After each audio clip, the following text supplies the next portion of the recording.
Sveikinus, draugai! Šiandien pakalbėsime apie paprastus dalykus, įvairius prietaisus ir įrenginius, kurie, galima sakyti, net meta iššūkį jos didenybei fizikai. Mes esame jau pratę prie to, kad daugelis mūsų supančių prietaisų atrodo ir veikia vienodai. Pavyzdžiui, išmanieji telefonai pagal nutylėjimą turi stačiakampę formą, o išmaniuosius laikrodžius reikia nuolat ir gan dažnai krauti. Skaitmeniniai, neveidrodiniai fotoaparatai jau seniai nebėra egzotika. Sulankstomi dronai su 4 sraigtais, tai čia šiuo metu iš viso yra auksinis standartas. Ir taip toliau, ir taip toliau. Gali būti kosmetiniai nežymūs skirtumai, tačiau technologijos, principai ir tuo labiau fizikos dėsniai, pagal kuriuos visi šie prietaisai veikia, yra tie patys. Bet ne visi. Laimiai pasitaiko tokių neįprastų prietaisų ir renginių ir tokių netikėtų sprendimų, kad iš pradžių sunku patikėti, jog jie apskritai veikia, o kartais atrodo, kad net pažeidžiami fizikos dėsniai. Kaip tik apie tokius dalykus dabar ir pakalbėsime.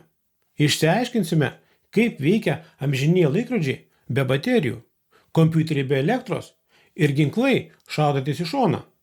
Sukursime neįmanomą fontaną, suprasime, kaip tapti nematomu ir net įvertinsime galimybę, ar įmanoma su mikrobangų krosnelės pagalba nuskristi iki kitų žvaigždžių.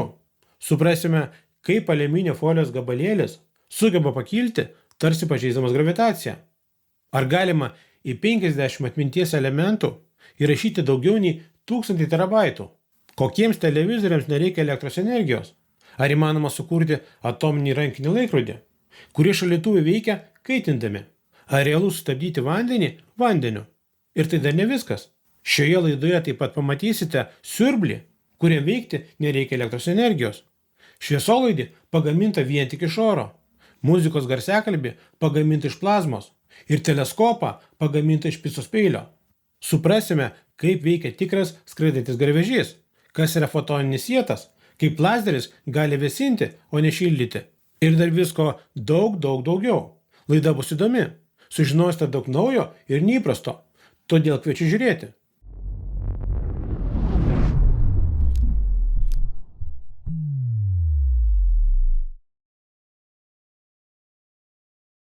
Iš karto įspėsiu, kad laidos pavadinimas gali būti šiek tiek provokuojantis. Savaime aišku, jokie fizikos dėsniai laužomi nebus. Pažadu, tikrai. Gal tik iš pradžių taip atrodys.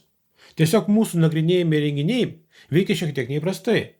Bet jei išsiaiškini ir supranti, tai viskas stoja į savo vietas. Tai pradėkime nuo ko nors paprasto. Kaip jūs įsivaizduojate skaičiuotuvą? Kitaip sakant, kalkuliatorių. Programėlė telefone? Ar atskiras baterijomis maitinamas prietaisas kaip šis? O gal sudėtingesnė? Tikriausiai taip. Bet vargu ar pagalvojate apie tokį monstrą kaip šis. Susipažinkite. Tai elektromechaninis skaičiuotuvas, kuriame visos loginės operacijos atliekamos tiesiogiai mechaniškai judant detalėm. Ši velnio mašina veikia labai garsiai ir lėtai, bet skaičiuoja gerai, o elektros reikia tik komponentams sukti. Nors, jei norite, galima sukti ir rankiniu būdu. Taigi, sudėtingiams skaičiavimams elektra nėra būtina. Nuo mechaninių skaičiavimo mašinų buvo išrasta labai daug. Viena iš seniausių yra daugiau kaip 2000 metų. Tai antikiteros mechanizmas, kuris, kaip spėjama, nustatydavo dangaus šviesulių padėtį, skaičiuodavo užstebimus ir kitus įvykius. Iki 20 amžiaus stambūs skaičiavimai buvo atliekami tokiamis ir panašiomis mašinomis. Tikriausiai esate matę mechaninių aritmometrų, kuriuose reikia sukti rankenėlę. O 20 amžiaus viduryje asmeniniai skaičiuotuvai apskritai ėmė atrodyti kaip baisiausias mechanikos sapnas. Net neįsivaizduoju, kaip galima būtų su jais dirbti. Na ir žinoma, yra milžiniški elektromechaniniai kompiuteriai, stebinantis vaizduotę, nes visa tai sukasi, juda, vartosi, persikelinėja į kitą vietą ir taip toliau. Ir visa tai kažką skaičiuoja. Vaizdas tiesiog neįtikėtinas. Vienintelis dalykas, kuris gali nuvilti, yra dydis ir našumas. Taip, jie galėjo apskaičiuoti logaritmus, sinusus ir kosinusus, bet kartais atsakymo tekdavo laukti valandas, ar net ilgiau. Tačiau mano sudarytame skaičiavimo mašinų reitinge pirmasis 2 vietas užima kiti įrenginiai. Antroje vietoje yra rutuliukų ir gravitacijos kompiuteris. Jis vadinasi Digicom 2. Jame įgyvendinta dvejetainė logika, o visas aritmetinės operacijas su dvejetainiais skaičiais galite atlikti persukdami šias virtis. Pavyzdžiui, taip padauginsite 5 iš 9 ir nereikia jokios baterijos. Ką jūs į tai Apple? Na, o pirmąją vietą užima kompiuteris veikiantis vandeniu. Tai yra vandens kompiuteris. Jame naudojama fluidika. Ir tai ne 80-ųjų muzikos grupė, o srovinė logika. Pasirodo, naudojant skysčių sukūriavimą, slėgio skirtumus ir kitus hidrodinaminius efektus, galima sukurti įvairiausius jungiklius, loginės grandines ir taip atlikti skaičiavimus. Ir netgi gan rimtus. Pavyzdžiui, šis kompiuteris čia sumodeliavo Jungtinės karalystės ekonomiką. Ar galite tai įsivaizduoti? Taip, vanduo tekėjo vamzdeliais ir gaunamas atsakymas. Neįtikėtina. Jau esame įpratę, kad skaičiavimo technika tai puslaidininkio elektronika. Bet taip yra tik todėl, kad ji nuėjo labai ilgą kelią nuo lazdelių ir akmenukų, evoliucionavusių į aritmometrus ir vakuuminės lempas, kol galiausia tapo sparčiausia savo versija. Tačiau tai toli gražu nėra vienintelis sprendimas. Ir netrukus jį gali pakeisti kiti, dar greitesni. Kaip tik apie vieną iš jų pakalbėsime šiek tiek vėliau. Kitas neįmanomas veikimo principas yra būtent tai, kas daugybę kartų matyta animacinės filmukuose. Šaudai savo tarkime iš šautuvo ir tada kas nors sulenkia vamzdį ir kulka skrieja visai kitą kryptimi. Gali net 180 laipsnių kampu apsisukti. Tačiau animaciniai filmukai yra viena, o tikrovėje visai kas kita. Juk greičiausia kulka užstrigtų, vamzdis sutrūktų ir šūvio nebūtų. Taip galvojau aš, bet tikrovė turėjo savo šį įvykio versiją. Tokie ginklai iš tikro buvo gaminami, su lenktais vamzdžiais. Skirtingose šalise, skirtingo kalibro, skirtingiams tikslams. Atrodo tai kaip labai liūdnas automatas, kuris nešaudo. Bet yra tikimybė, kad išvydęs tokį ginklą, priešininkas numirs iš juoko, kas irgi neblogai, ir šovinius taupytum. O jei rimtai, tai kokia viso to prasmė? Dar 19 amžiuje vienas artilerijos generolas eksperimentavo su patranka iš lenktų vamzdžių. Šūvio metu sviedinys išcentrinė jėga prisispausdavo prie vamzdžio senelės, įsisukdavo ir skrydžio metu stipriai sukosi, ko pasekoje ugnies nuotolis padidėjo nuo 500 iki 3000 metrų. Padidėjimas buvo tikrai žymus ir dabar galime teigti, kad prie jo prisidėjo Magnuso efektas.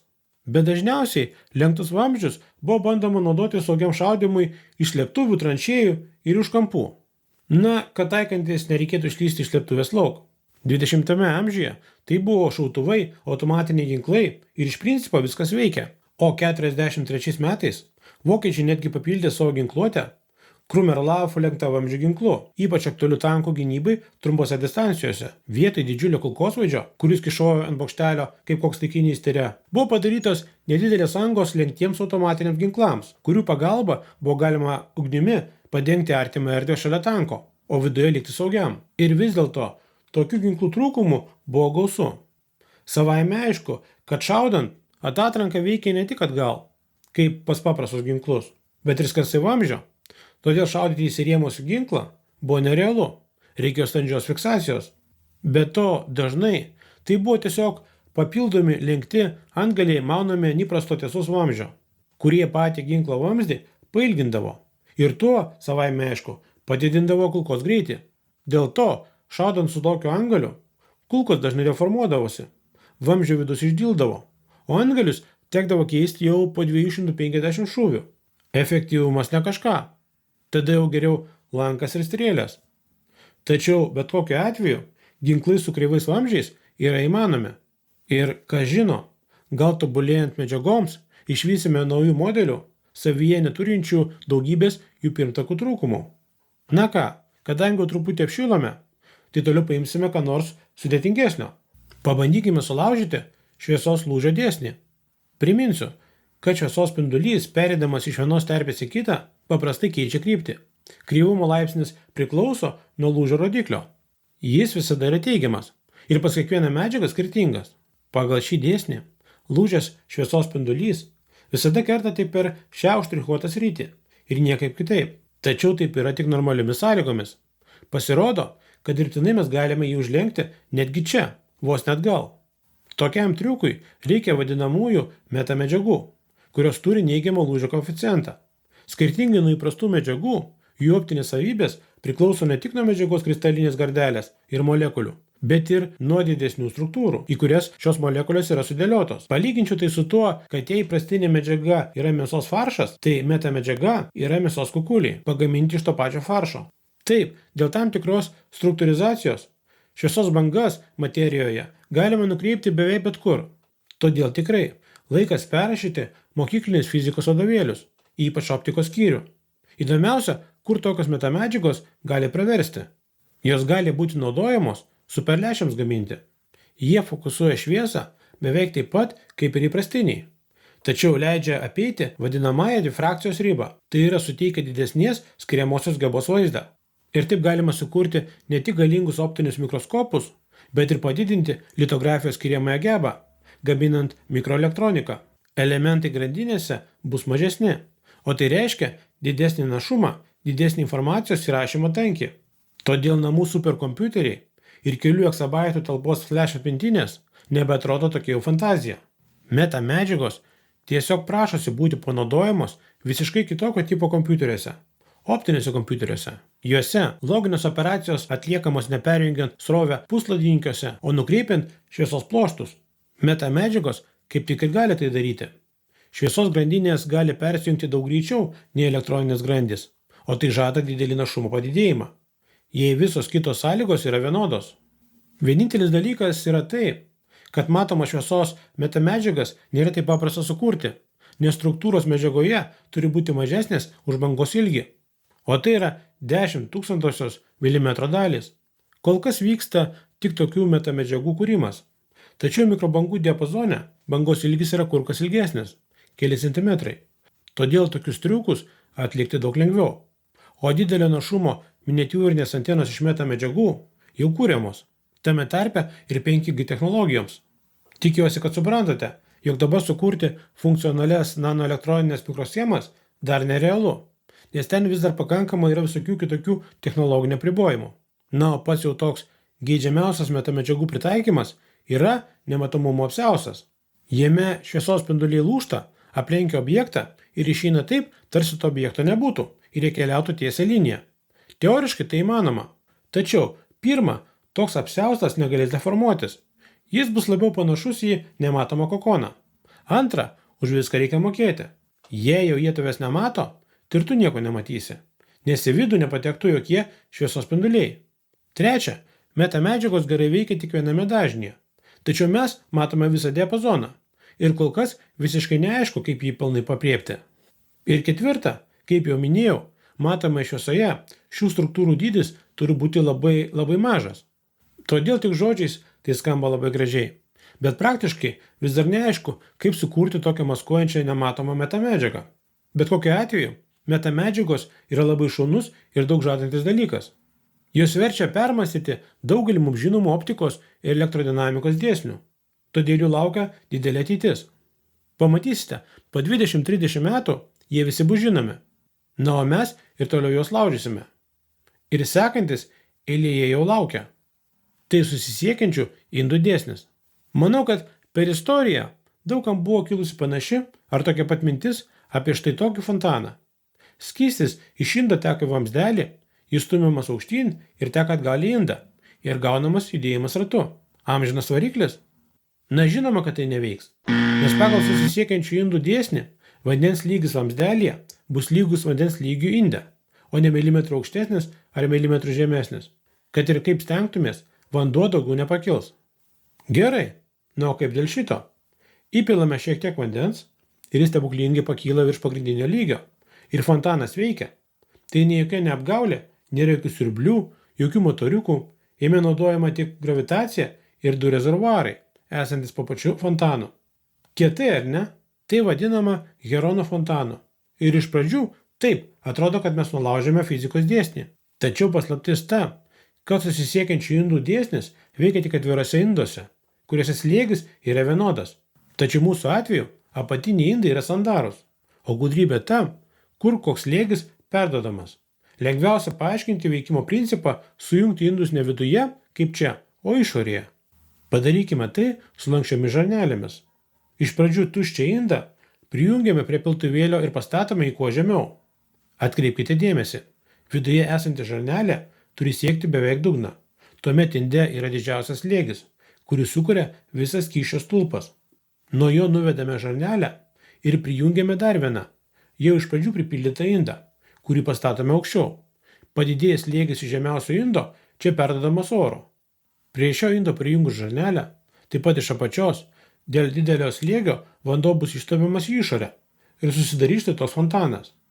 Šioje schemoje matosi, kad vanduo išteka iš viršutinio indo ir patenka į apatinį. Taigi, prietaisas neveiks amžinai, bet tik tai tol, kol skystis nepersipils iš vieno indo į kitą. Tačiau tai vis tiek gan šaunus žaislas, ypač kai iki galo nesupranti, kaip jis veikia. Ir jei jau prabilame apie amžinybę, tai kaip galime neaptarti amžino judėjimo mašinos? Perpetuum mobile. Kas pažodžiui reiškia amžinai judantis? Amžinas variklis, kuris pažeidžia vieną svarbiausių dėsnių – energijos tvermės dėsnį. Mes žinome, kad energija negali atsirasti iš niekur ir kažkur be pėdsakų išnykti. Tačiau tai neveikia mikrolygiu, kur dėl kvantinių svyravimų jos vertė gali būti šiek tiek didesnė arba šiek tiek mažesnė. Tačiau dideliuose masteliuose šis dėsnis vykdomas griežtai ir draudžia egzistuoti amžinajam varikliui, kuris gautų energiją iš niekur. Bet tada kaip jums toks laikrodis? Jam nereikia akumuliatoriaus, jis neįjungtas į elektros tinklą, jo nereikia prisukti. Tai visiškai mechaninis švytuoklinis laikrodis. Tik švytuoklė nesvyruoja, o sukasi. Ir jis gali pats suveikti kelias dienas, metus ar net dešimtmečius. Ir jums nereikia nieko daryti, kad jis veiktų. Oho, nejau tai amžinasis variklis? Tai žinoma, kad ne. Prietaisas energiją gauna iš kambario temperatūros svyravimo. Specialus eterio pripildytas indas susitraukia ir išsiplečia kintant temperatūrai. Ir šio judėjimo pakanka, kad laikrodis pats prisisuktų. 1 laipsnio Celsijaus skirtumo pakanka, kad laikrodis veiktų 2 dienas.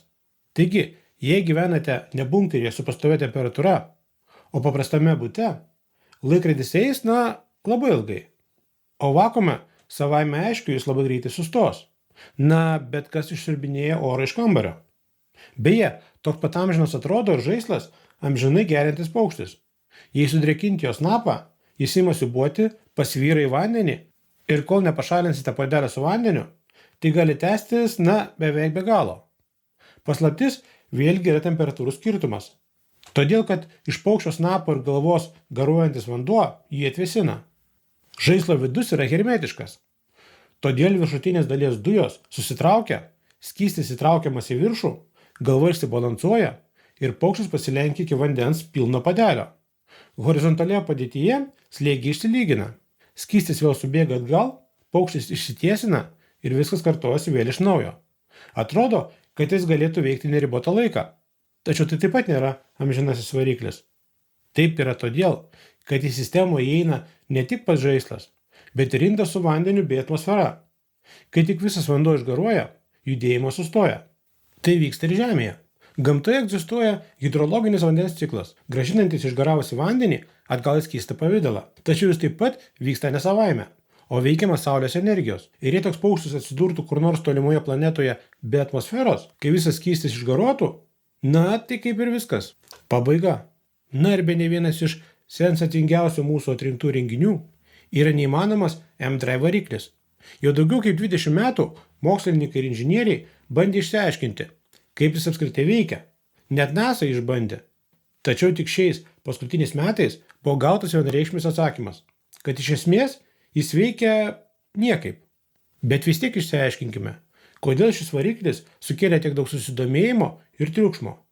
Taigi, 1999 metais buvo pasiūlyta revoliucinė variklio koncepcija, pažeidžianti fizikos dėsnius. Toks variklis yra panašus į kibirą, prie kurio pritvirtintas magnetronas, visai kaip mikrobangų krosnelėje. Tik šis kibiras iš abiejų pusių sandariai uždarytas. Manoma, kad elektromagnetinės bangos viduje sukelia didesnį slėgį į platesnę variklio dalį, nei į siauresnę. Dėl to esą atsiranda trauka. Prie viso to pažeidžiamas judesio kiekio tvermės dėsnis, pagal kurį bendras judesio kiekis uždaroje sistemoje nekinta. Tai reiškia, kad jei kūnas yra ramybės būsenoje ir jo judesio kiekio momentas lygus 0, o paskui jis pradėjo judėti viena kryptimi, tai gali atsitikti tik tuo atveju, jei kažkas pradėtų judėti priešingą kryptimi. Tokiu būdu tai kompensuoja naujai atsiradusi judesio kiekį, o bendrasis judesio kiekis vis dar yra lygus nuliui. Tai reaktyvinio judėjimo principas. Kai trauka atsiranda dėl galingo materijos išstumimo viena kryptimi, tada judate priešinga kryptimi. Tačiau M-Drive variklyje nėra jokio išstumimo. Trauka ir judėjimas atsiranda iš niekur. Nejaugi mes klydome ir dabar turėsime iš naujo perrašyti gamtos dėsnius, kurie iki šiol niekada neklydo. Teiginys buvo drąsus ir jį reikėjo nuodugniai patikrinti. Visame pasaulyje mokslininkai atlikinėjo eksperimentus ir kai kas užfiksavo mažytę milinewtonų dydžio trauką. Kiti gavo lygį nulį. Daugiausia triukšmo sukėlė NASA tyrimas, kurio metu vis dėlto trauka buvo aptikta. Tai po viso to apie M-Drive variklį jau buvo kalbama iš visur. Tačiau yra du niuansai. Pirma, NASA turi daugybę visiškai skirtingų krypčių laboratorijų, o M-Drive buvo išbandytas EagleWorks laboratorijoje, kurioje dirba nedidelė tyrėjų grupė, tyrianti naujas idėjas galimiems kosminių skrydžių varikliams. Niekas per daug nieko iš to ir nesitikėjo. Šį prietaisą tiesiog lengva surinkti, kodėlgi jo ir neišbandžius. O visų antra, labai silpną trauką tokioje schemoje galima lengvai supainioti su parazitiniu poveikiu dėl netolygaus įkaitimo, stiprių laukų trukdžiais ir panašiai, ir taip toliau. Tiesą sakant, būtent taip NASA ir nutiko. Neaišku, kodėl jie to nepastebėjo, bet taip ir nutiko. Dėl to 2021 metais grupė mokslininkų iš Dresdeno sumontavo įrenginį, kuris 1000 kartų padidino traukos matavimo tikslumą ir su jo pagalba nieko rasta nebuvo. Taigi, panašu, kad M-Drive istorija šį kartą jau turėtų baigtis. Juk tai tik nenaudinga metalo krūva, nepažeidžianti jokių fizikos dėsnių. Ir šis mikrobangų kibiras nepadės mums priartėti prie žvaigždžių, o norėtųsi. Tiesą sakant, pranešimai apie prietaisus ir reiškinius prieštaraujančius nusistovėjusiems įsitikinimams nėra tokie jau reti. Neutrinai greitesni už šviesos greitį, 9 planeta, plazma iš vynuogių, gyvybė Veneroje. Žinoma, tai patraukia dėmesį, nes tai sensacija. Tik kad dažnai po patikrinimo paaiškėja, kad kažkas kažkur suklydo, neteisingai apskaičiavo, kažko nepastebėjo ir panašiai. Tačiau tai nėra taip blogai, kaip atrodo iš pradžių, nes būtent tokie teiginiai inicijuoja kruopščius patikrinimus, išsamius eksperimentus ir naujų metodų paiešką. Tai leidžia dar geriau suprasti gamtos dėsnius, lengviau juos paaiškinti ir rasti naujų taikymo būdų. Net jei galiausiai pirminė prielaida ir nepasitvirtina. Iš tiesų, ką nors naudingo galima išgauti tiesioginė prasme iš visko, net ir iš klaidingų teiginių. Tai toliau tęsiame pažintį su fiziką laužančiais įrenginiais. Štai susipažinkite su dar vienu kandidatu. Tai yra nuolatinio magneto perjungiklis. Noriu atkreipti dėmesį, pilnai mechaninis. Jis gali įjungti ir išjungti magnetinį lauką. Ir pažiūrėkite, kaip jis tai daro. Štai pasukus rankenėlę, jis tampa magnetinis ir traukia metalą. O pasukus rankenėlę dar kartą, jau tampa visai nemagnetinis. Įjungus, jis gali pakelti net iki 11 kg. Dabar pasukite rankenėlę atgal ir viskas, magnetizmas visiškai dingo. Atrodo paprasta ir lengva, tačiau gudrybė ta, kad jame nėra jokių baterijų, jis nieko neįkraunamas ir yra visiškai autonomiškas. Taigi, akivaizdu, kad čia naudojamas nuolatinis magnetas, bet tai kaip jis įsijungia ir išsijungia vienu lengvu judesiu. Pagal kokius fizikos dėsnius tai įmanoma. Tiesą sakant, išsigandau, kai pirmą kartą jį pamačiau. Maniau, kad apgaulė, bet vėliau išsiaiškinau. Tai tikrai veikia. Ir kalba eina ne apie superlaidininką, kuris ekranuoja magnetą, ar įkaitinimą iki Curie temperatūros ir atgal. Gudrybė tame, kad viduje sumontuoti du magnetai horizontalioje padėtyje, taip kad jų priešingi magnetiniai poliai yra kairėje ir dešinėje. Jie yra tarp dviejų feromagnetikų, kurie gerai praleidžia magnetinį lauką. Ir jei magneto poliai orientuoti skirtingomis kryptimis, tai jų magnetiniai laukai vienas kitą užrakina ir praktiškai išorė neišsiskiria. Nėra jokios traukos. Tačiau, jei vienas magnetas pasukamas, magnetiniai laukai sumuojasi, perina per feromagnetikus ir jiems reikia per ką nors susijungti. Jei priklausite ką nors, kas yra magnetiškas, tai ant to daikto jie susijungs ir atsiras magnetinė trauka. Gaunasi tarsi pasagos formos magnetas. Štai kaip tai veikia. Perėsime prie aviacinės technikos. Pagal keliamosios jėgos sukūrimo principą galima išskirti 3 orlaivių klases. Lengvesni už oro aparatai veikiantis dėl Archimedo išstūmimo jėgos. Tai balionai, aerostatai, dirižabliai, pripučiami rykliai. Jie tarsi povandeniniai laivai plūduriuoja oro vandenyne. Už oro sunkesni aparatai, kurie turi keliamąją galią, kai sparnas ar mentės dideliu greičiu skverbiasi į orą. Tai lėktuvai, sraigtasparniai, kopteriai, giroplanai, ciklokopteriai ir panašiai. Na ir įvairūs aparatai, kurių reaktyvinis srautas nukreiptas žemyn. Jie yra retesni nei pirmieji du variantai, tačiau pasitaiko. Pavyzdžiui, vertikalaus kilimo ir tupimo lėktuvai, avrokarai arba apverstas Coca-Cola butelis su mentosais. Tačiau yra dar viena galimybė išsilaikyti ore. Pažiūrėkite, tai vadinamas lifteris. Lengva konstrukcija iš medžio strypelių ir aliuminio folijos, sklendžianti ore, nepaisydama jokių fizikos dėsnių. Tiesą sakant, tokie vaizdų įrašai dažnai vadinami antigravitacija, gravitacijos dėsnio pažeidimu ir panašiai. Ir iš tiesų, išoriškai atrodo, iš kur atsiranda keliamoji jėga, nes nėra jokių judančių detalių. Atrodo kaip magija, tačiau viskas paaiškinama gan paprastai. Kitas šio prietaiso pavadinimas yra jonokraftas. Jame keliamai jėgai panaudojamas jonų dalelių vėjas, atsirandantis dėl Bifeldo ir Brauno efekto. Įsižiūrėkite atidžiau. Virš folijos yra plona vielutė, kuri atlieka svarbų vaidmenį. Į ją paduodama gan aukšta įtampa, palyginus su folija – 10 kV. Aplink vielą atsiranda didelė lauko įtampa. Atsiranda vainikinis išlydis, kuris jonizuoja orą. Įkrautos dalelės veržiasi į apatinį elektrodą, susiduria su oro molekulėmis ir atsiranda toks pastebimas srautas. Jis vadinamas jonų vėju. Būtent jis ir sukuria jėgą, kuri gali pakelti lifterį į orą. Iš esmės tai reaktyvinė jėga, tik ji sukuriama ypatingu būdu. Atrodo tikrai kietai, tik gaila, kad tai neveikia vakuume, nes nėra ką jonizuoti. Taip pat gaila, kad aukštos įtampos šaltinis paprastai yra sunkus daiktas, todėl jis stovi šalia, o keltuvas prie jo pritvirtintas laidais ir negali toli skristi. Tačiau yra sėkmingų bandymų viską patalpinti pačiame skraidančiame aparate ir gauti savarankišką jonizuojančią skraidyklę. Tai dar kiečiau, nes galima skristi bet kur, kad ir į Palangą ar net į kaimynystėje esančią parduotuvę. Taigi, teoriškai toks jonoplanas gali pakelti net ir žmogų. Bet tik įsivaizduokite, milžiniška, trapi teniso korto dydžio konstrukcija ir visa tai po 10 kW įtampa. Skamba nelabai saugiai. Be to, tokių jonoplanų efektyvumas yra gan mažas, todėl praktinio pritaikymo jie nerado ir nenusimato. Na, jei nekalbant apie sąmokslo teorijų šalininkus, RNSO gerbėjus. Bet dabar ne apie juos. Pereiname prie kitos temos. Siurblys, širdis, vidaus degimo variklis, visur yra vožtuvas. Daiktas, kuris gerai praleidžia skystį ar dujas viena kryptimi ir uždaro kitą.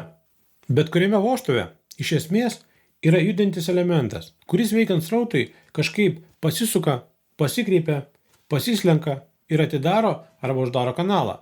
Forma ir konstrukcija gali skirtis, tačiau principas išlieka tas pats, bet ne pas Nikolą Teslą. Jis išrado prietaisą be judančių dalių, kuris leidžia skysčiui netrukdomai tekėti viena kryptimi, o kita kryptimi užsidaro. Tai yra, skystis pats savo neleidžia tekėti į vieną pusę. Gana šaunu, ar ne?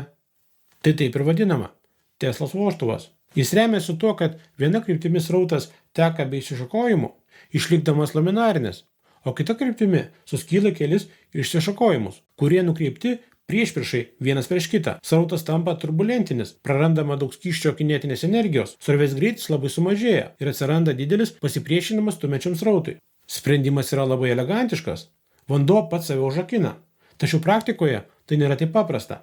YouTube yra daugybė klipų, kuriuose šis vožtuvas atspausdintas 3D spausdintuvu, išpjautas iš medžio, sukonstruotas iš vamzdelio ir visais atvejais jis vienodai gerai praleidžia vandenį ir į vieną, ir į kitą pusę. Tai yra, vožtuvas neveikia. Jei bandyčiau atlikti eksperimentą pats, tai rezultatas būtų toks pats. Neveikia. Visa gudrybė yra tame, kad Teslos vožtuvas skirtas tik impulsiniam veikimui. Jį galima montuoti mikrosiurbliuose, pulsuojančiuose raketų varikliuose ir iš esmės ten, kur srauto kryptis nuolat greitai keičiasi. Štai tada jis iš tikrųjų užrakina kanalą. O stacionariu režimu su pastovos srove jis neveikia, apie ką iš esmės ir rašė pats Tesla. Taip kad štai puikus pavyzdys. Skaitykite instrukcijas, juose paprastai viskas būna parašyta. Tačiau grįžkime prie labiau buitinių dalykų. Turbūt paradoksaliausias prietaisas šioje laidoje yra šaldytuvas veikiantis šilumos pagrindu. Taip, pasikartosiu dar kartą. Kad jis šaldytų, turi būti kaitinamas. Neįtikėtina, ar ne? Ir tai ne triukas. Tai taip vadinamasis absorpcinis šaldytuvas. Daugelis tokių šaldytuvų veikia naudodami ne elektrą, o dujas. Ir teoriškai jiems galėtų tikti net kokią nors degantį pievą. Štai jie šaldytuvai, kuriems nereikia elektros lizdo. Be viso to, jei paprastose šaldytuvuose yra kompresorius, kuris uždaroje grandinėje varo šaldymo agentą ir atsakingas už visus burzgimus ir daugumą gedimų, tai absorpciniuose šaldytuvuose kompresoriaus paprasčiausiai nereikia. Ten šaldymo skysčio cirkuliacija vykdoma visiškai kitaip, gana įdomiai. Ir štai kaip tokie renginiai veikia. Visa gudrybė yra ta, kad šaldymo kontūre yra ne viena medžiaga, o mažiausia dvi, pavyzdžiui, vandens ir amoniako mišinys. Dalyje, vadinamoje generatoriumi, šis mišinys kaitinamas, amoniakas išgarinamas ir atskiriamas nuo vandens. Grynas vanduo patenka į absorberį, o amoniakas keliauja kitu keliu. Pirmiausia, vienoje vietoje jis kondensuojasi ir atiduoda šilumą, o kitoje vietoje, garuodamas, priešingai pasiima šilumą, sukeldamas šaldymo efektą. Paskui jis absorbuojamas į vandenį, tai yra sugeriamas ir ciklas kartojasi. Dažnai yra papildomų gudrybių. Pavyzdžiui, į grandinę pridedama vandenilio. Jis koncentruojasi garintuvę, tarsi išstumdamas amoniaką, sumažindamas jo slėgį ir taip sumažindamas jo fazinę virsmo temperatūrą, o tai tik sustiprina šaldymą. Schema yra sudėtingesnė nei įprastinių šaldytuvų ir dažnai efektyvumas yra mažesnis, tačiau autonomiškumas, patikimumas ir tylumas yra daug didesni. Taigi, štai tokios šaldytuvų pasaulio subkultūros. Vieni šnopuoja, burzgia, reikalauja elektros lizdo ir nuolat genda, kiti perprato sistemą, atsipalaidavę savo tyliai šaldo. Štai taip. Na, o dabar, jei jau perėjome prie įtaisų, kuriems nereikia elektros, tai ką pasakysite apie mechaninį televizorių? Gali atrodyti, kad tai kažkas iš Flintstone'ų. Bet ne, mechaninė televizija iš tikrųjų egzistavo 20 amžiaus pradžioje. Nors reikėtų paminėti, kad elektra ten vis dėlto buvo. Kalba eina apie mechaninį vaizdo skanavimą. Tai yra signalo pavertimą dvimačiu vaizdu. LCD televizoriuose, LED matricose, plazminėse plokštėse skanavimas ir vaizdo formavimas atliekamas elektroniniu būdu. Kiekvienam pikseliui adresuojamas griežtai apibrėžtas signalas. Senuosiuose televizoriuose su kineskopu vaizdo formavimas atliekamas elektroniniu spinduliu. Elektromagnetai jį fiziškai nukreipia ir jis eina per ekraną eilutę po eilutės. Beje, YouTube pavadinimas kaip tik ir kilo iš tokių televizorių. Jie buvo vadinami Tube, tai yra vamzdelis. Na, o YouTube tai reiškia Jūs televizorius, nes naudotojai jame patys kūrė turinį. Tu vamzdis. Na ir logotipo forma tarsi apie tai užsimena. Pasirodo, yra mechaninis signalų skanavimo būdas. Jis naudoja Nipkow diską. Jame padarytos skylės skirtingais atstumais nuo centro. Greitai sukantis, skylutės praeina pro lemputę ir tai matosi kaip šviečiantis lankai, juostelės. Kartu jos susilieja į nedidelį šviečiantį plotą. Ir jei sumodeliuosite lemputę švietėjimo ryškumą kokiu nors signalu, atsiras vaizdas. Tai šiek tiek panašu į ventiliatorių su LED juostelėmis iš AliExpress, kurie piešia paveikslėlius ore. Iš esmės taip. Tik čia šviesos šaltinis yra stacionarus. Be to, tai vienas šviesos šaltinis. Todėl technologija yra daug paprastesnė. Jie ant tiek paprastai pritaikoma, kad jau praėjusio amžiaus 20-ame ir 30-ame dešimtmetyje daugelis šalių turėjo tokią televiziją. Ir viskas puikiai veikia. Sinchronizavimo sunkumai buvo išspręsti, o vienintelis trūkumas buvo tiesiog prasta raiška. Didžiausia raiška buvo 80 eilučių, o vidurkis tai iš viso tik 30. Jokios smulkios detalės nebuvo atvaizduojamos. Galima pagalvoti, kad tai padidinkime diską, padarykime daugiau linijų. Bet ne, norint, kad 9 colių stražainės raiška būtų bent 480 eilučių, reikėtų 30 metrų skersmens Nipkow disko, o 4K raiškai apskritai 620 metrų. Tai ne 2 kartus viršė Vilniaus televizijos bokšto aukštį. Taigi nenuostabu, kad kineskopinės sistemos, kurios ir taip nesunkiai išgaudavo apie 400 eilučių, greitai išstūmė mechaniką. Tačiau vis tiek šaunu, kad buvo laikai, kai televizorių galėjai surinkti iš seno varikliuko ir faneros, buvo nespausdinamos specialios instrukcijos. Net ir dabar klasikiniai televizoriai tai tam tikrai išeinanti seniena. Bet yra kompiuteris. Pačia tai daiktas. Ir įdomu tai, kad jau nuo seniai yra tik 3 informacijos įrašymo būdai. Tai magnetinis standžiuose diskuose, kondensatoriuose operatyvinėje atmintyje ir taip vadinamuose plaukiojančiuose vartuose flash tipo atmintinėje. Kitų variantų jau lyg ir nėra, bet tai tikrai ne taip. Jūs tikrai nustebsite, kai sužinosite, kiek ir kokių skirtingų kompiuterinės atminties principų egzistuoja. Be daugelį gerai žinomų perfokortų, vakuuminių lempų, rėlinių jungiklių, magnetinių juostų, lazerinių diskų yra ir gan egzotiškų variantų. Pavyzdžiui, feritinių šerdžių atmintis. Tai metalinių žiedų su perėjais pervertais laidais masyvas. Atrodo kaip IT darbuotojo grandininė liemenė ar programuoto megztukas, bet iš tikrųjų tai yra atmintis. Be to yra ir perrašoma versija. Ir yra tik skaitimai. Tai yra read-only versija. Pirmuoju atveju, kai laidais paleidžiama srovė, žiedai magnetinami į vieną ar kitą pusę. Čia jums bus nulis ir vienetas. Antroju atveju žiedai yra stipriau magnetinti. Todėl srovė negali pakeisti jų magnetinio lauko. Ir paaiškėja, kad vienetukai ir nuliukai jau yra kaip ir įsiūti konfigūracija. Nes programa tiesioginė prasme buvo parašyta adatomis per šerdis perveriant laidus. Dabar ši technologija iš tiesų atrodo kaip kažkas iš paleolito. Nepaisant to, tokia atmintis buvo naudojama Apollo kosminiuose laiduose. Todėl jos pagalba žmonės pasiekė net Mėnulio paviršių. Ir iš viso, ji buvo naudojama kosminiuose erdvėlaiviuose net iki pat 1991 metų. Ką jūs į tai, Elonai Muskai? Gerai, visa tai bent kiek galbūt kažkiek panašu į mums kažką įprasta. Tačiau kas būtų jau iš viso kaip iš kitos sferos, tai elektroninė vamzdžio atmintis. Tai vadinamas Williamso vamzdis. Ir jame pasinaudojama tuo, kad elektronų spindulys pataikęs į fosforą, išmuša iš jo elektronus ir susidaro teigiamas krūvis. Taigi ekrane galima tiesiog nupiešti taškų masyvą su teigiamu ir gaunasi nuliniu krūviu ir tokiu būdu išsaugoti informaciją. O norėdami ją perskaityti, priglauskite plokštelę su elektrodais, kurie tiesiog matuoja krūvį. Ir taip, jis greitai išsikrauna, todėl turite dažnai krūvis atnaujinti. Tai kai rašėte. Bet tokius pastovius atnaujinimus daro ir daugelis šiuolaikinių atminčių. Pavyzdžiui, šiuolaikinė operatyvinė atmintis. Williamso vamzdžiai buvo naudojami 40 ir 50 metais. Ir kas įdomu, kad pirmojo jų talpa buvo, negi spėkite kiek? 1 bitas. Vėliau šis skaičius buvo padidintas 1000 kartų. Taigi matote, svarbiausia pradėti, o vėliau bus lengviau. Atrodo galingai, bet bene labiausiai brutali atmintis yra gyvsidabrio vėlavimo linijų atmintis. Ją sudaro ilgas gyvsidabrio vamzdelis, kurių galuose yra piezo elementai.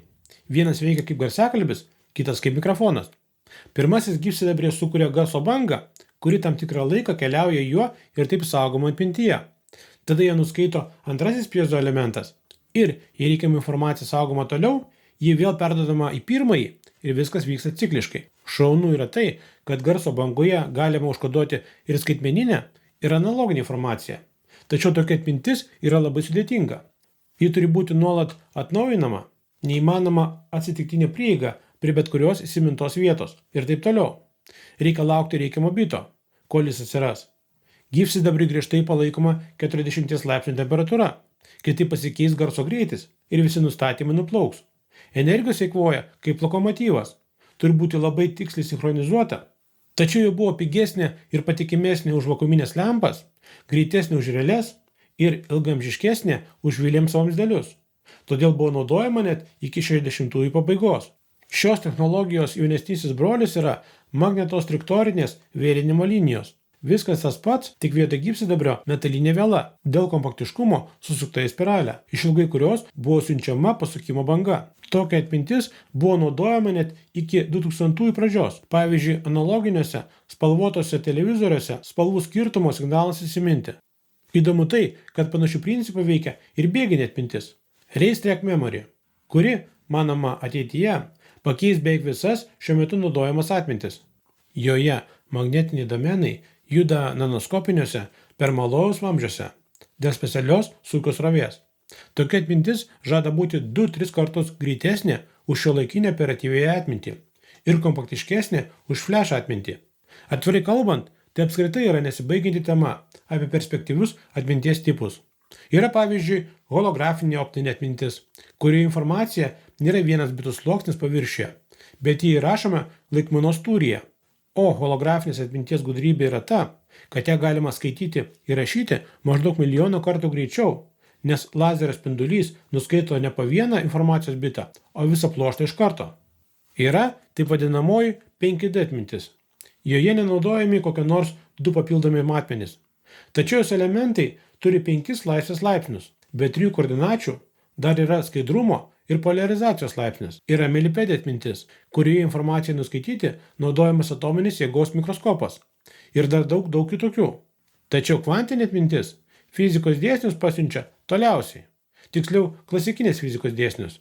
Jei įprastinė atminties ląstelė saugo arba nulį, arba vienetą, tai kvantinės atminties ląstelė vienu metu gali saugoti ir nulį, ir vienetą. Tai vadinama kvantinė superpozicija. Šriodengerio katė, kuri vienu metu yra ir gyva, ir negyva, yra garsiausia šio efekto iliustracija. Tokie atminties elementai vadinami kubitais. Fizikiniu požiūriu tai gali būti superlaidžios kilpos, kuriomis neslopinama srovė vienu metu cirkuliuoja ir pagal laikrodžio rodyklę, ir prieš laikrodžio rodyklę, arba jonų gaudyklės, kuriuose viena dalelė vienu metu yra 2 vietose.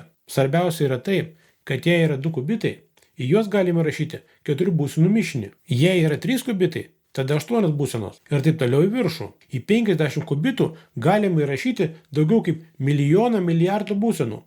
Na, galima sakyti, daugiau nei 1000 terabaitų. Žinoma, su visais jais negalima atlikti operacijas kaip su įprastais duomenimis. Superpozicija yra labai ypatinga ir trapi būsena.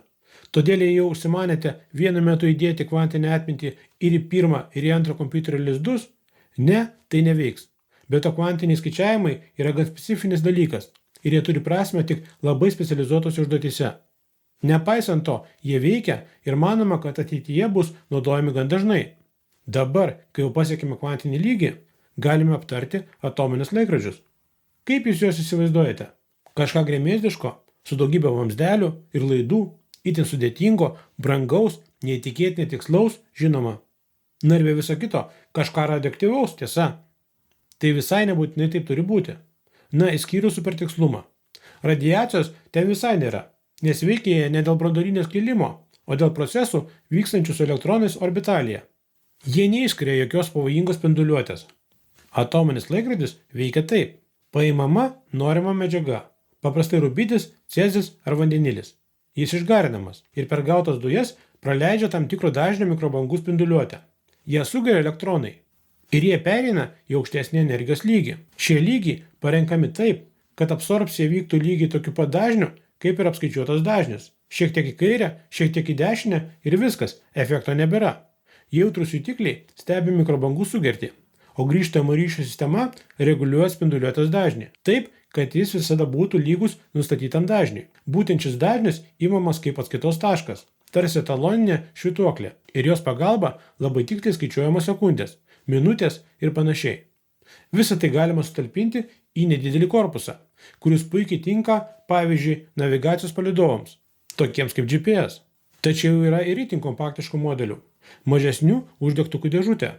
Juose vos poros milimetrų skersmens kapsulės su darbinė medžiaga.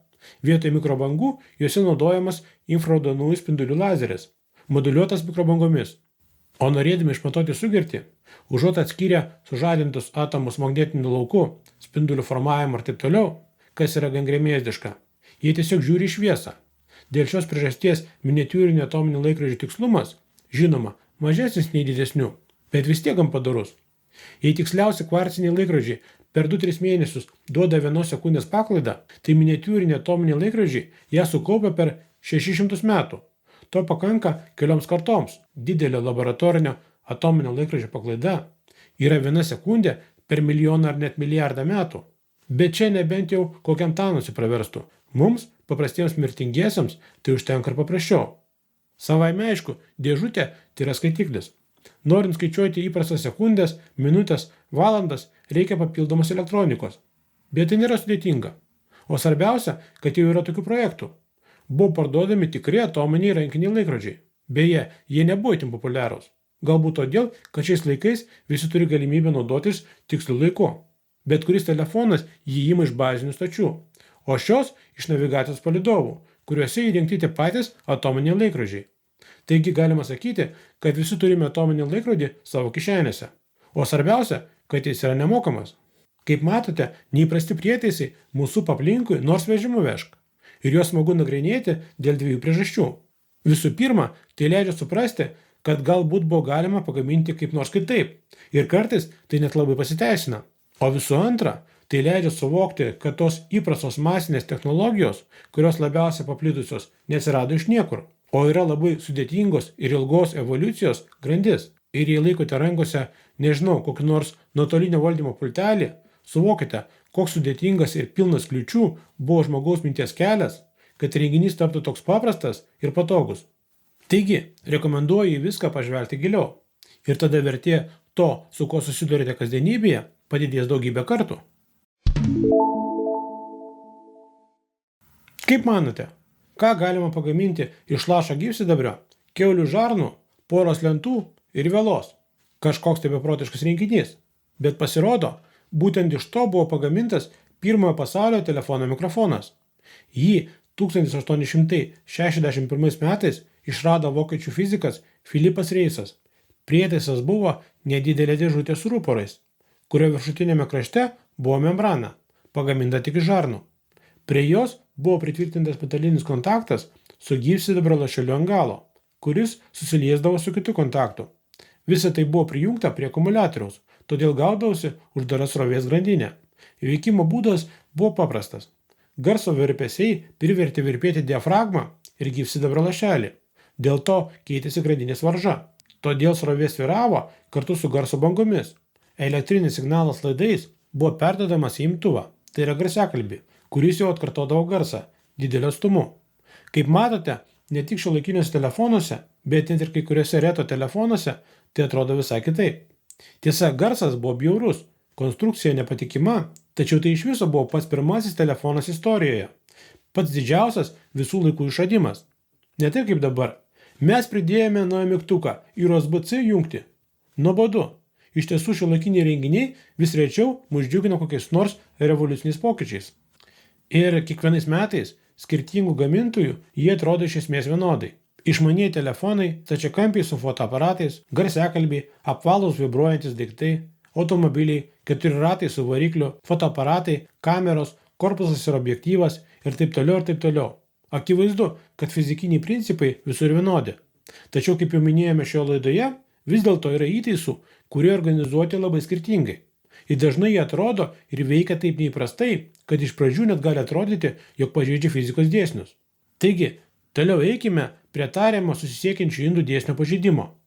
Dažnai susidurime su šio gamtos dėsniu, nes jo grindžiamas virdulio, klozeto, augalų laistytuvo, sifono po kriauklę, šliuzų ir apskritai vandens tiekimo sistemos bei daugelis kitų prietaisų veikimas.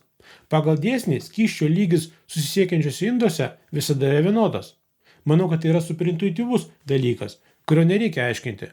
Būtent dėl šio dėsnio vanduo negali pakelti save aukščiau skysčio lygio. Nesvarbu, kokius įmantrius vamzdžius ir kitus indus išrastume. Kapiliarinis efektas nesiskaito.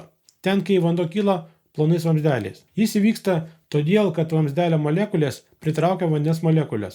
Ir kol jo masė nedidelė, jos sugeba įtempti į tam tikrą aukštį. Taigi nėra taip, kad vanduo pats save keltų. Tačiau panašu, kad bent vienas prietaisas nežino apie susisiekiančių indų dėsnį. Tai vadinamasis hidrotaranas. Jame vanduo be jokios papildomos energijos vis tiek gali pakelti save aukščiau nei yra. Hidrotaranas sudarytas iš 2 vožtuvų ir veikia impulsiniu režimu. Ciklo pradžioje iš nedidelio aukščio plūstantis vanduo įgauna greitį, o tam tikrų momentų įsibėgėjęs srautas uždaro vieną vožtuvą. Tačiau vanduo jau juda iš inercijos, todėl staiga padidėjęs slėgis, tai vadinama hidrauliniu smūgiu. Padidėjęs slėgis atidaro antrąjį vožtuvą, po kurio vanduo išstumiamas į daug didesnį aukštį nei buvo iš pradžių. Tada slėgis sumažėja ir ciklas kartojasi.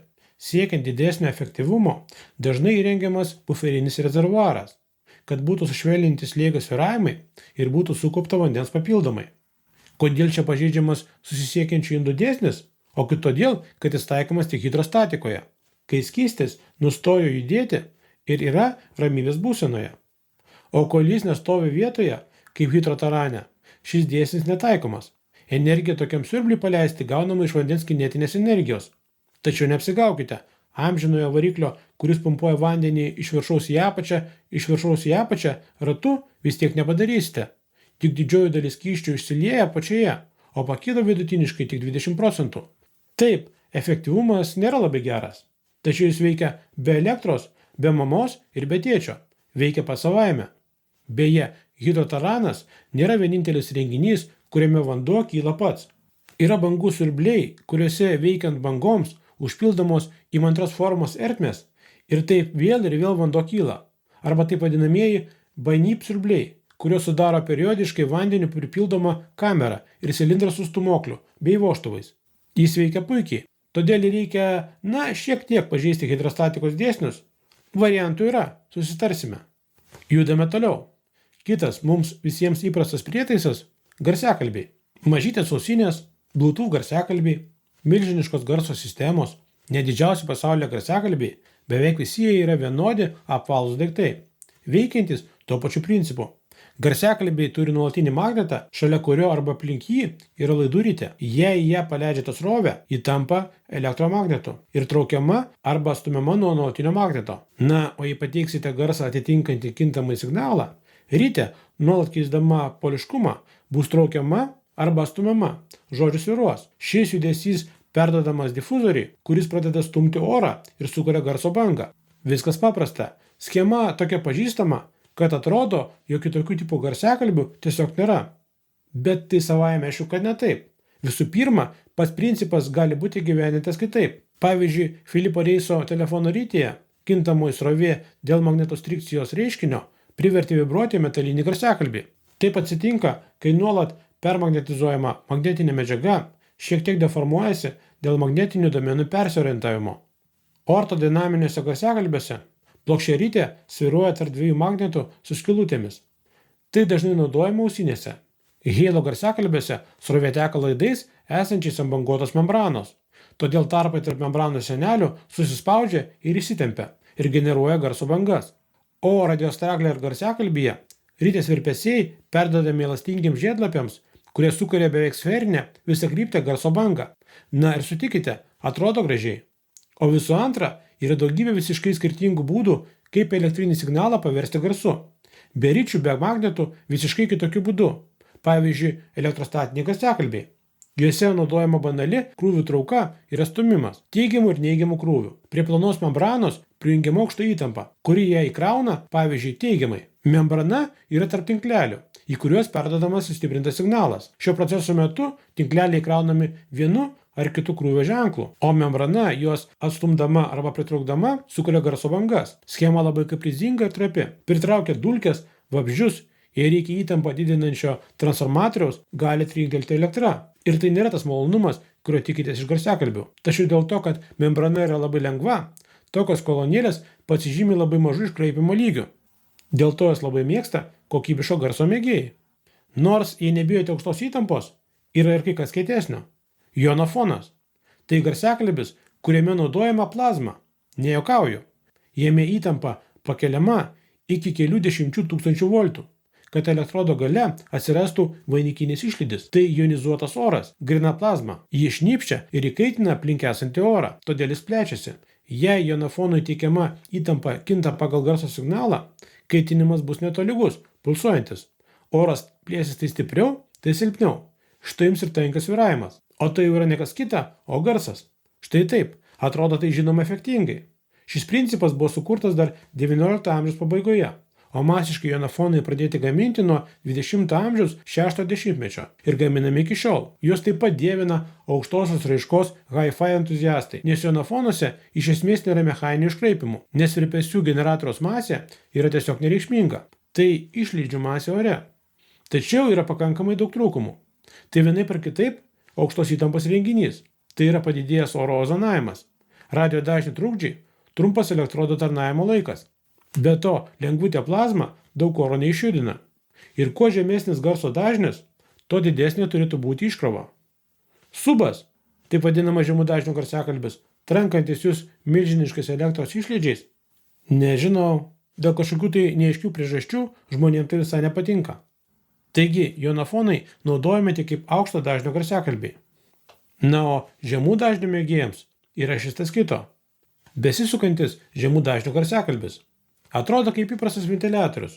Toks ir yra, išskyrus vieną detalę. Jo menčių kampą galima keisti. Atitinkamai, toks ventiliatorius gali pūsti viena ar kita kryptimi. Šį parametrą gali valdyti bet kas. Servo pavara arba ta pati rytė. Garso signalas paverčiamas į virpesius, dėl kurių ventiliatorius sparčiai tai išpučia, tai traukia orą. Todėl susidaro žemo dažnio garso bangos. Šie žemų dažnių garsiakalbiai išstumia daug daugiau oro nei klasikiniai žemų dažnių garsiakalbiai. Ir pumpuoja taip, kad kaimynai tikrai gali nudusti. Ir ne tik jūsų name, bet ir kaimyninėse namuose. Kartais net sienos trukinėja. Šis įrenginys tikrai galingas. Bet yra dar vienas niuansas. Besisukantys žemų dažnių garsiakalbiai atkuria tik žemesnius nei 20 Hz dažnius. Tai infragarsas, kurio mes ausimis negirdime. Bet žinoma, jei jis pakankamai galingas, pajusite visų kūnų. Toks dalykas retai naudojamas muzikoje. Todėl besisukantys žemų dažnių garsiakalbiai naudingi, pavyzdžiui, kino teatruose sprogimams ir kitiems efektams perduoti. Na, arba naudoti automobilyje, jei norite, kad jūsų automobilio nekęstų visas miestas. Tai irgi iš principo galima. Yra ir kitų signalo pavertimo garsų principų. Pavyzdžiui, termofonai. Kai srovė kaitina laidininką taip, kad jis tai plečiasi, tai traukiasi. Štai jums ir garsas. Arba visur esantis piezoelektroniniai garsiakalbiai. Įvairių žaidimų tetrio, tamangačio garsiakalbiukai, kuriuose naudojamos medžiagos su specialia kristalinė gardele, kuri deformuojasi, kaip ir jas teka srovė. Bet tai aišku, ne taip smagu, kaip visokie žaibai ir ventiliatoriai. Todėl nesigilinsime. Kita technologija atrodo kaip pasityčiojimas iš fizikos dėsnių, bet jį veikia. Tai šviesolaidis, bet ne paprastas, o pagamintas tik iš oro. Įprastas optinis pluoštas – tai plonos stiklo gijos, kurių viduje šviesos impulsai daug kartų atsispindėję nuo pluošto sienelių neišeina už jų ribos. Todėl pasiekiami labai maži signalo nuostoliai. Ir dėl to pasiekiamas didelis dažnių juostos plotis. Tai įmanoma tik dėl visiško vidinio atspindžio efekto, kuris reiškia, kad stiklo riba tampa tobulų veidrodžiu, viduje esančiai šviesai. Šis efektas pasireiškia tik tada, kai šviesolaidžio šerdies lūžio rodikliai yra didesni nei apvalkalo, kuris, žinoma, gaminamas iš skirtingų medžiagų. Tačiau ar įmanoma pagaminti optinį pluoštą tik iš vienos medžiagos ir ne iš bet kokios, o iš paprasto oro? Tai skamba kaip koks pokštas, nes nebūtų jokio vidinio atspindžio ir niekas neveiktų. Tačiau Merlindo universiteto mokslininkai rado būdą. Naudodami išmanę optinę sistemą, jie sukūrė tuščiavidurį lazerio spindulį. Galima sakyti, šviesos vamzdį. Femtosekundiniai lazerio impulsai įkaitina orą, atsiranda kanalas, karstas išorėje ir šaltas viduje. Ir kol aplinka vamzdžio neatšaldo, po kelių mikrosekundžių jį galima naudoti kaip šviesolaidį. Viduje siunčiamas šviesos impulsas tiesiog atsispindės nuo šių virtualių sienelių ir su minimaliais nuostoliais pasieks įkaitusios terpės galą. Tai veikia todėl, kad kylant temperatūrai pas orą lūžio rodiklis šiek tiek sumažėja. Tačiau to pakanka, kad būtų pasiektas toks pat vidinis atspindys, kaip ir įprastinėje optinėje gijoje.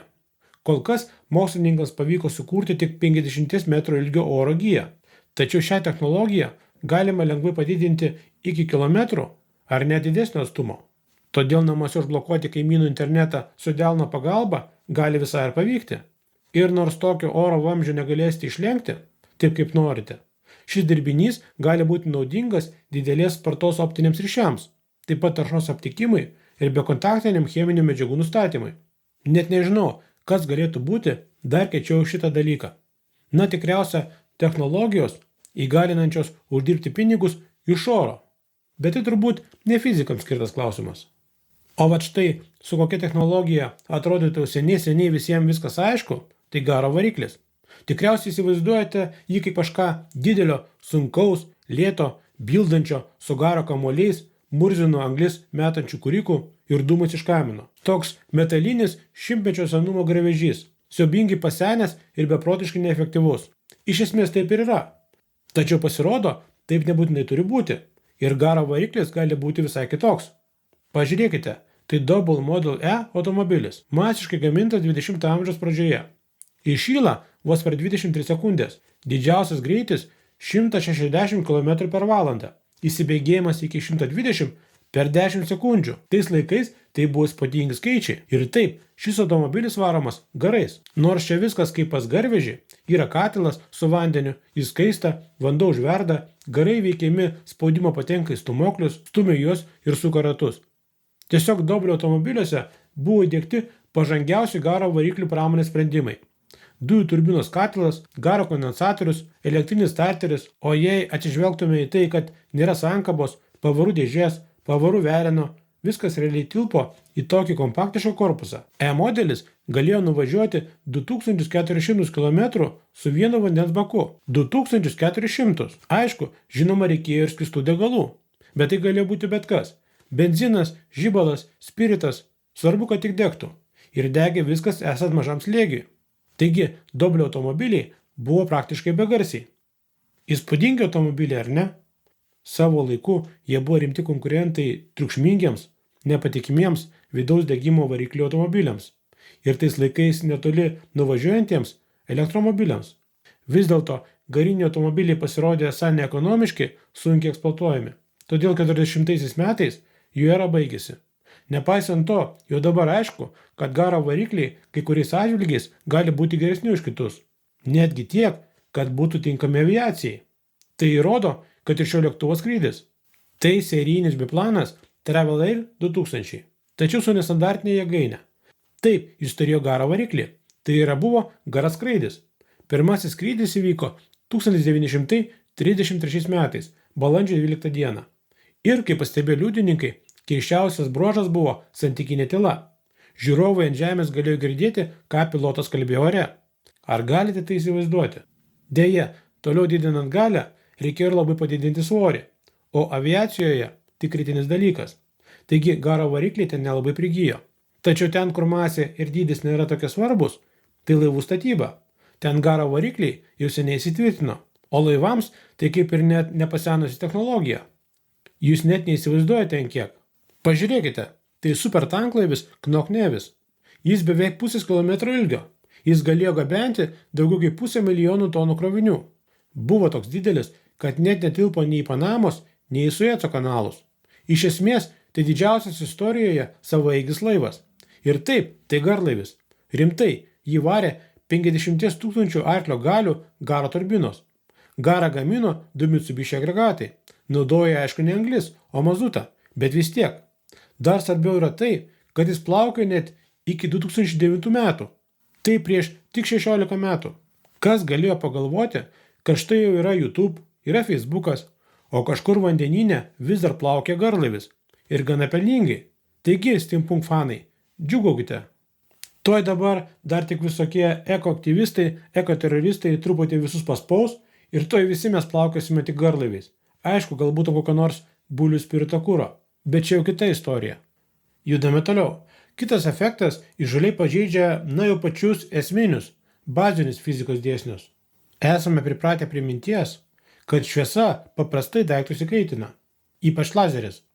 Iš tiesų, jo galima sprogdinti balionus, lazerių pjaunama, lazerių graviruojama, lazerių tiesioginė prasme kepam kompaktinius diskus.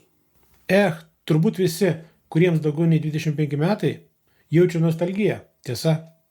Tačiau kartais lazeris atvirkščiai gali ir atšaldyti. Pavyzdžiui, net iki 0 veikų ir 1/100 kelvino. Tai praktiškai absoliutus nulis. Egzistuoja keli lazerinio šaldymo būdai, bet visi jie tiesiog sulėtina atskiras molekulės, atomus. O tai ir yra temperatūros sumažėjimas. Paaiškinsiu paprasčiausią Doplerio metodą. Jis leidžia užšaldyti iki 0 veikų ir 50 kelvino ir yra pagrįstas 3 fizikiniais fenomenais. Pirmasis yra absorbcijos linijos. Atskiri atomai gali sugerti ne bet kokią bangą, o tik griežtai apibrėžto dažnio. Šiek tiek daugiau, šiek tiek mažiau ir viskas. Banga praeis pro atomą, tarsi jis būtų skaidrus. Antrasis – Doplerio efektas. Artėjant prie bangos šaltinio, atrodo, kad jos dažnis didėja. Tai grinai mechaninis efektas, todėl jis visada veikia, net jei esate mažytis atomas. Ir trečiasis – šviesos slėgis. Nors fotonai neturi ramybės masės, jie gali daryti spaudimą ir perduoti impulsą. Poveikis yra labai silpnas, tačiau itin mažoms temperatūroms jo pakanka. O dabar visą tai sujungiame. Paimame dujinės būsenos medžiagą, kad atomai būtų atskiri. ir pašviečiami jie lazeriu, kurio dažnis yra šiek tiek žemiau tam tikros sugerties linijos. Dėl šios priežasties dauguma atomų lazerio niekaip nepajus, išskyrus tuos, kurie skries tiksliai į lazerio spindulio pusę. Dėl Dopplerio efekto jiems atrodys, kad dažnis yra šiek tiek aukščiau absorpcijos dažnio, ar jiem lygus, tuomet šviesa bus jų sugeriama. Šie atomai pereis į sužadintą būseną, tačiau po kurio laiko jie išspinduliuos tą patį fotoną ir grįš į pradinę būseną. Atrodo, kad niekas nepasikeitė, bet taip nėra. Fotonas yra išspinduliuojamas atgal bet kuria kryptimi. Štai čia ir yra triukas. Pažiūrėkite, sugėrė šviesą, atomas šiek tiek sulėtėja, nes fotonas skrenda į jį. Būtent jo link ir daro spaudimą, panašiai kaip biliardo kamuoliai. Jei spinduliuotas fotonas skries tą pačią kryptimi, atomas nuo jo impulso pagreitės ir atstatys savo greitį. Čia niekas nesikeičia. Tačiau, jei fotonas įskries priešingą kryptimi, tai atomas gaus dar vieną smūgį ir galiausiai taps dar lėtesnis. Tai du kraštutiniai variantai. Gali būti ir tarpinių variantų. Tačiau bet kuriuo atveju po emisijos atomo greitis bus toks pat arba šiek tiek mažesnis. Taigi, jei yra keli šimtai tūkstančių tokio fotonų sugerimo ir spinduliavimo veiksmų, tai tam tikra prasme pusėje jų atomas nesulėtės. Tačiau kitoje pusėje jis tikrai sulėtės ir tai atsitiks visai materijai. Todėl galiausiai tikrai temperatūra sumažės. Žinoma, negreitai. Esant 600 nanometrų bangos ilgiui, kiekvienas spinduliavimo veiksmas vidutiniškai sumažina temperatūrą keliais milikelvinais. Tačiau svarbiausia, kad tai veikia. Ir ko tik tie lazeriai šiais laikais negali padaryti. Tiesa? Na, o dabar desertas. Kaip jūs savo įsivaizduojate optinį teleskopą? Be abejo, tai koks nors vamzdis su lęšiais, veidrodžiais arba viskas kartu. Ir iš tikro taip ir yra. Lęšiai ir veidrodžiai puikiai tinka teleskopams, bet pasirodo, galima apsieiti ir be jų ir naudoti bet kokį apvalų nepermatomą diską. Na pavyzdžiui, monetą ar net šitą. Iš picos pjaustyklės padarytas teleskopas skamba kaip visiška nesąmonė. Jį nepraleidžia šviesos ir nieko nefokusuoja. Nėra jokio vaizdo. Koks čia tavo teleskopas? Tikriausiai galvojate, kad kalbu nesąmonės. Bet pats buvau šokiruotas. Pasirodo, tai veikia. Tai yra tam tikros rūšies teleskopas, vadinamas agroskopu. Viso pasaulio entuziastai juos konstruoja iš senų kietųjų diskų, guolių, šaratukų, vonios kamštelių ir taip toliau. Iš esmės, iš bet kokio nepermatomo objekto, kurio forma tiksliai atitinka apskritimo formą. Ir visa tai veikia dėl beprotiško fizikinio reiškinio. Žiūrėkite, jei nukreipiate šviesą į diską, jis meta šešėlį. Ir iš pirmo žvilgsnio atrodo, kad jis vienodai tamsus. Bet taip nėra. Jei įsižiūrėsite atidžiau, centre pamatysite nedidelę šviesos dėmelę. Taip, pasirodo, kad šešėlis nėra visiškai tamsus paviršius ir šviesa į jį vis dėlto patenka. Tai vadinama Arago-Poissono dėme. Šio reiškinio prognozuotojo ir atradėjo garbiai. Jis veikia taip. Šviesos banga, einanti per disko kraštą, visada šiek tiek nukrypsta nuo tiesiaeigio sklidimo, tarsi šiek tiek aplenkdama kliūtį. Tai vadinama difrakcija ir vyksta visame disko perimetre. Kai bangos pasiekia paviršių, jos susimaišo, interferuoja. Daugumoje šešėlio vietų jos susikerta ir viena kitą panaikina. Todėl ten tamsu. Tačiau tiksliai šešėlio centre visos atsispindinčios bangos ateina sinchroniškai, ta pačia faze. Juk atstumas nuo disko kraštų iki šio taško yra vienodas. Todėl bangos susiliejusios viena su kita sustiprėja ir gaunama šviesos dėmė. Įstrižiems šviesos spinduliams Arago-Poissono dėmė bus šiek tiek pasislinkusi optinės ašies atžvilgiu. Taigi, jei agroskopas bus nukreiptas į kokį nors tolimą objektą, susidarys daug šviesos dėmių, kurios sudarys šio objekto vaizdą. Jį galima nufotografuoti, žiūrint pro okuliarą. Apskritai turėsime tikrą teleskopą. Teoriškai, agroskopo skiriamoji geba bus tokia pat didelė kaip klasikinio teleskopo, kurio veidrodis yra tokio pat dydžio kaip uždengiantis diskas. Išskyrus tai, kad padaryti neskaidrų apskritimą yra daug lengviau nei išlieti veidrodį. Turime net tokio teleskopo, kurio skiriamoji geba yra 1000 kartų didesnė už Hubble projektą. Tačiau, kaip galite numatyti, yra viena didelė esminė problema. Vaizdas gaunasi labai neryškus, nes diskas nepraleidžia šviesos. Taigi, stebuklų tikėtis negalime. Todėl agroskopas vis dar yra labiau žaislas, nestandartinis projektas arba neturtingų teleskopas, o ne rimtas prietaisas. Tačiau vis tiek nuostabu, kad jis apskritai veikia.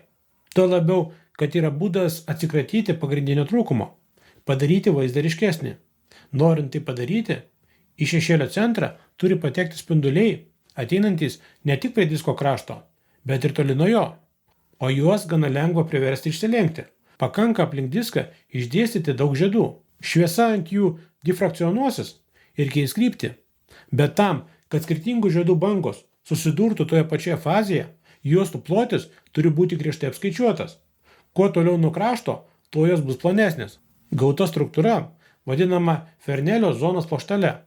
Ji veikia lygiai taip pat kaip ir lęšis, tačiau naudoja difrakciją, o ne lūžį. Tokie žiedai paprastai dedami ant skaidrios plėvelės ir naudojami, pavyzdžiui, darant labai išraiškingas fotografijas. Pažvelkite į šias nuotraukas, kurios padarytos bioobjektyvo, naudojant zoninę plokštelę. Dėl to, kad skirtingų ilgio bangos fokusuojamos skirtingais atstumais, atsiranda šis ypatingas rūkas. Tačiau tai nesutrikimas, o norima fotografijos savybė. Zoninės plokštelės dažnai naudojamos rentgeno aparatuose, kaip plokščios antenos. Yra projektų skirtų naudoti optiniuose taikikliuose ar net nedideliuose teleskopuose. Dėl pigumo jų galima priknėdyti, kad ir visą armiją iškelti į orbitą ir, pavyzdžiui, stebėti Žemės paviršių. Tai sveiki sulaukia dar vienas fobijos. Su palydovais apskritai yra įdomi istorija, nes 2001 metais išrasta patobulinta zoninės plokštelės versija, vadinamasis fotonų sietas. Jis sudaro daugybę mažų skylučių, išdėstytų koncentriškų žiedų eilėmis. Jis geresnis už klasikinę zoninę plokštelę, nes įprastoje versijoje ryškiai keičiasi skaidrus-neskaidrus, todėl fokusas šiek tiek neryškus. Šiam trūkumui pašalinti yra įvairių būdų, tačiau kol kas geriausias buvo šis tinklelis su skylutėmis, dėka įvairių stiprinimų ir silpninimų dėl interferencijos. Fotonų sietelis yra puikus fokusavimo elementas mažiems orbitiniams teleskopams. Yra projektas, kurio 10x10x30 cm dydžio korpuse lengvai telpa 20 cm skersmens teleskopas, kurio židinio nuotolis siekia metrą. Tokio triuko nepavyks atlikti su jokiu lęšiu ar veidrodžiu. Taigi, jei ieškote nuostabios technologijos, panašu, kad tai jie. Kaip matome, yra gan daug neįprastų įdomių technologijų. Taip, kai kurios iš jų gali atrodyti pasenusios, kai kurios vargu ar bus naudojamas kasdienėme gyvenime. Tačiau vienaip arba kitaip jos padeda pažvelgti į pažįstamus dalykus kitų kampu ir geriau juos suprasti. Tam mes ir susirinkome.